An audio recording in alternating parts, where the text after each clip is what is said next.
Moi, c'est Pérez Organ. Je suis natif des collines. Je suis un administrateur général des affaires maritimes, ingénieur économiste des transports, d'équipements et des infrastructures portuaires et acteur politique. Je suis également un supporter du président Patrice Talon pour les élections présidentielles de 11 avril 2021. Je vous dis bien sûr que la démocratie est en bonne marche au Bénin et c'est pour moi l'occasion de remercier de tout mon cœur pour ne ménager aucun effort les institutions de la République pour aujourd'hui faire fonctionner la démocratie dans notre pays. Si je dis la démocratie est en bonne marche dans nos pays, c'est qu'il n'y a pas de péril à la demeure. Et je vais vous dire ceci. Et nous avons 3 candidats, dont mon candidat, le président Patrice Talon, et 2 duos en face de lui. Mais je peux vous dire que le Bénin est représentatif. Ça, c'est la ferveur de la démocratie. La démocratie marche à 100%. Vous allez voir, je prends le duo Djemba et son colissier.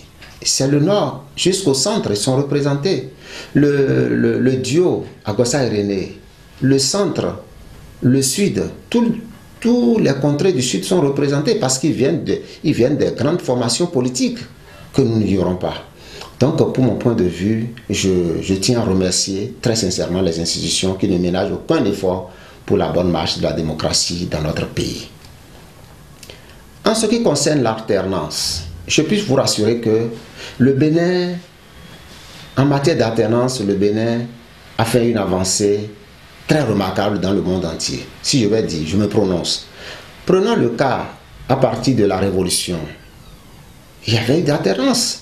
Je cite le président, après le président Maga, il y a les Apiti, les Akomandegbe, le général Christophe Soglo, les Insou et consorts. À l'avènement de la démocratie, la même chose. Le général Mathieu Kérékou, le président Soglo, le président Yahi Boni, le président Patrice Talon. Aujourd'hui, nous sommes encore face à une alternance où il y a 3 candidats, suivant les réformes. Je ne peux que saluer cette démocratie qui connaît chaque fois une évolution à chaque étape des processus électoraux. Alors, pour moi, il faut saluer cette démocratie. Prenons l'exemple, nous avons des exemples terre à terre à côté de nous dans certains pays ici. Je prends le cas du Togo. Le Togo, pratiquement, a fait 65 ans d'indépendance, mais le Togo est dirigé que par une seule famille depuis 65 ans. Il y a des gens qui ont 59 ans aujourd'hui au Togo qui n'ont pas connu d'alternance. Ils veulent une alternance, mais ils n'en ont pas eu. Mais il faut remercier le Bénin. Non, l'alternance marche dans notre pays. C'est pour cela que je lance un appel de paix vibrant à tous les protagonistes politiques. Qu'ils soient opposants ou mouvanciers, nous devons faire appel à la paix. Notre pays est un pays de paix et nous devons cultiver cette paix-là, vendre ça, léguer ça à nos petits-fils, à nos enfants. Je crois en cette veille électorale, chacun doit cultiver les comportements de la paix et nous avons l'obligation de sensibiliser nos parents, leur demander de faire la paix. La paix n'est pas un vain mot, c'est un comportement, on en a besoin afin que nous ayons une élection apaisée.